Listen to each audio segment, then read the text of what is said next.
येत नाही. मीठ घातलं नाही तर आपल्याला चव चांगली लागते का? नाही. आणि या मिठामधून आपल्याला क्षार मिळतात. काय मिळतात? हे सगळं आपल्या शरीराला आवश्यक असतं बरं का. आणि ही काय आहे बरं?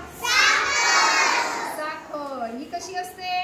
गोड असते. तुम्हाला आवडते ना?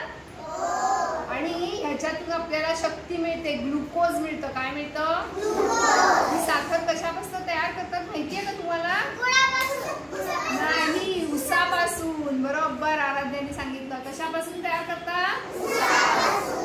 उसापासून गुळ पण तयार करतात आणि साखर पण तयार करतात. कारण ऊस कसा असतो?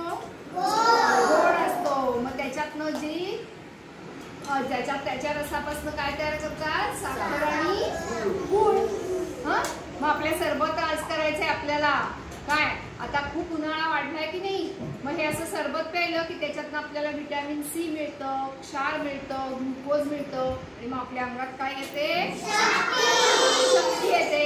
मग उन्हातनं आपण आलो की ते सरबत प्यायलं की आपल्याला छान थंडगार पण वाटतं आणि अंगात एनर्जी पण येते, शक्ती येते. हो की नाही? म्हणून काय करायचं असतं? बाहेरचं काही खायचं प्यायचं नाही. थम्सअप, फ्रुटी, लिम्का हे काही प्यायचं नाही. तर त्याच्याऐवजी काय प्यायचं? सरबत आणि पन्ह.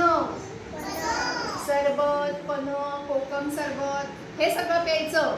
फ्रुटी प्यायचं नाही. एनर्जी ड्रिंक बाहेरचं प्यायचं नाही. त्याच्याऐवजी घरी काय करायचं? सरबत तयार करायचं. मग तुम्ही सगळ्या जणी आईला बरोबर घ्यायचं आणि आईला म्हणायचं, मी सरबत करते, तू माझ्या इथे थांब. आपण आता थोड्या